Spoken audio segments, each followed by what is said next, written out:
بسم اللہ الرحمن الرحیم۔ اللہ کے نام سے جو سراسر رحمت ہے، جس کی شفقت ابدی ہے۔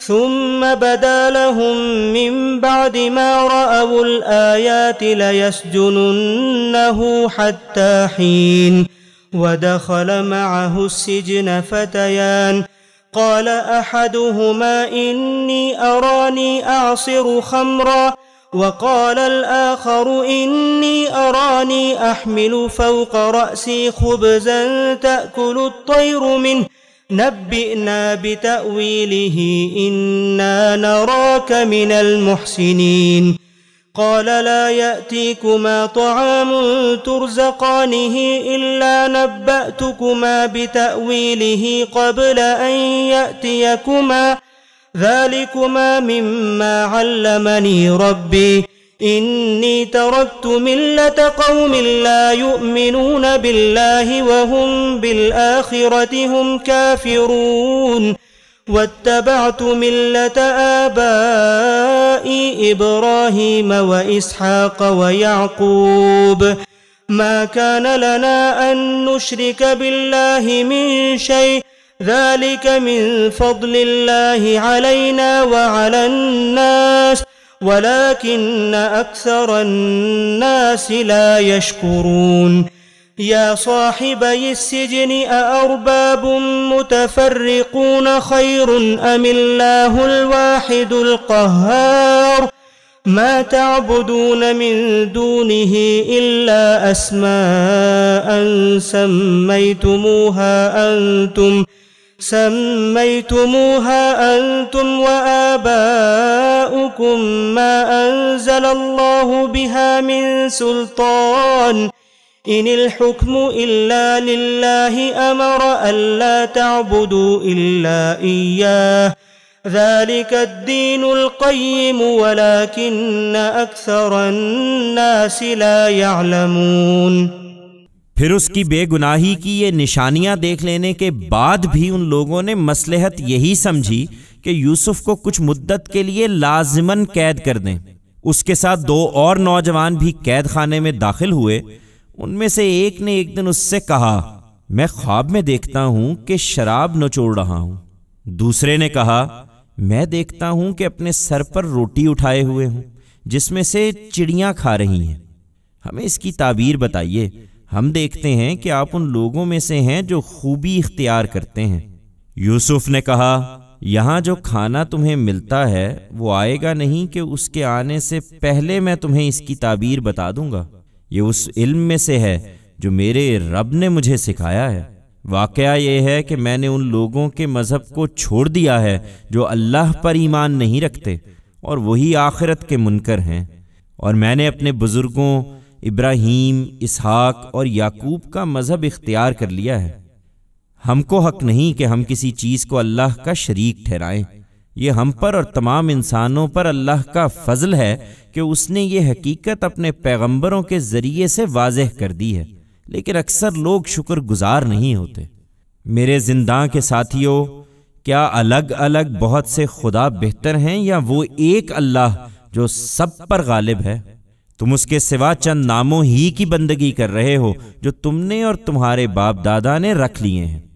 اللہ نے ان کی کوئی سند نہیں اتاری ہے، اقتدار صرف اللہ کا ہے۔ اس نے حکم دیا ہے کہ خود اس کے سوا کسی کی بندگی نہ کرو، یہی دین قیم ہے، مگر بہت سے لوگ اس حقیقت کو نہیں جانتے۔ یا صاحبی السجن اما احدکما فیسقی ربہ خمرا وأما الآخر فيصلب فتأكل الطير من رأسه قضي الأمر الذي فيه تستفتيان۔ میرے زنداں کے ساتھیوں، تمہارے خواب کی تعبیر یہ ہے کہ تم میں سے ایک تو اپنے منصب پر بحال ہو جائے گا اور اپنے آقا کو شراب پلائے گا، رہا دوسرا تو اسے سولی دی جائے گی، پھر پرندے اس کا سر نوچ نوچ کر کھائیں گے۔ اس بات کا فیصلہ ہوا جس کے بارے میں تم دونوں پوچھ رہے تھے۔ وقال للذي ظن أنه ناج منهما اذكرني عند ربك فأنساه الشيطان ذكر ربه فلبث في السجن بضع سنين. ان میں سے جس کی نسبت یوسف نے خیال کیا کہ وہ رہا ہو جائے گا، اس نے اس سے کہا کہ اپنے آقا سے میرا ذکر کرنا، مگر شیطان نے اس کو اپنے آقا سے یہ ذکر کرنا بھلا دیا، اور یوسف کئی سال تک اسی طرح قید خانے میں پڑا رہا۔ وقال الملك إني أرى 7 بقرات سمان يأكلهن 7 عجاف و7 سنبلات خضر وأخر يابسات و7 سنبلات خضر وأخر يابسات يا أيها الملأ أفتوني في رؤياي إن كنتم للرؤيا تعبرون. قالوا أضغاث أحلام وما نحن بتأويل الأحلام بعالمين. وقال الذي نجا منهما وادكر بعد أمة أنا أنبئكم بتأويله فأرسلون.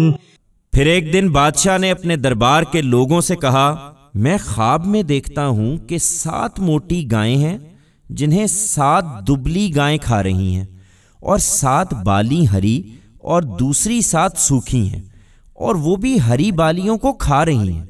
دربار کے لوگوں، مجھے میرے خواب کی تعبیر بتاؤ، اگر تم خواب کی تعبیر دیتے ہو۔ لوگوں نے کہا، یہ پریشان خواب ہیں اور ہم اس طرح کے خوابوں کی تعبیر نہیں جانتے۔ ان 2 قیدیوں میں سے جو چھوٹ گیا تھا اور اسے ایک مدت کے بعد یاد پڑا، اس نے کہا، میں آپ لوگوں کو اس کی تعبیر بتاؤں گا، جاننا چاہتے ہوں تو مجھے ذرا قید خانے میں یوسف کے پاس بھیج دیجئے۔ يوسف أيها الصديق أفتنا في 7 بقرات سمان يأكلهن 7 عجاف و7 سنبلات خضر وأخر يابسات لعلي أرجع إلى الناس لعلهم يعلمون. قال تزرعون 7 سنين دأبا فما حصدتم فذروه في سنبله إلا قليلا مما تأكلون. ثم يأتي من بعد ذلك 7 شداد يأكلن ما قدمتم لهن إلا قليلا مما تحصنون. ثم يأتي من بعد ذلك عام فيه يغاث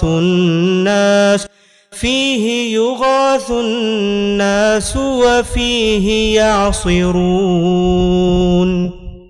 اس نے جا کر کہا، یوسف، اے سراپا راستی، ہمیں 7 موٹی گایوں کے بارے میں بتاؤ جنہیں 7 دبلی گائیں کھا رہی ہیں، اور 7 ہری اور دوسری 7 سوکھی بالیوں کے بارے میں، اس لیے کہ میں لوٹ کر ان لوگوں کے پاس جاؤں تاکہ اٹکل کے تیر چلانے کے بجائے وہ بھی جان لیں کہ اس خواب کی حقیقت کیا ہے۔ یوسف نے کہا، 7 برس تک تم برابر کھیتی کرو گے، لہٰذا جو فصل تم کاٹو اس میں سے تھوڑا سا نکال کر جو تم کھاؤ گے، باقی سب اس کی بالیوں میں چھوڑ دو تاکہ خراب نہ ہو۔ اس کے بعد پھر 7 برس بہت سخت آئیں گے، جو تھوڑی مقدار کے سوا جسے تم محفوظ کر لو گے وہ غلہ کھا جائیں گے جو ان برسوں کے لیے تم نے فراہم کیا ہوگا۔ اس کے بعد پھر 1 سال ایسا آئے گا کہ جس میں باران رحمت سے لوگوں کی فریاد رسی کی جائے گی اور وہ اس میں انگور نچوڑیں گے۔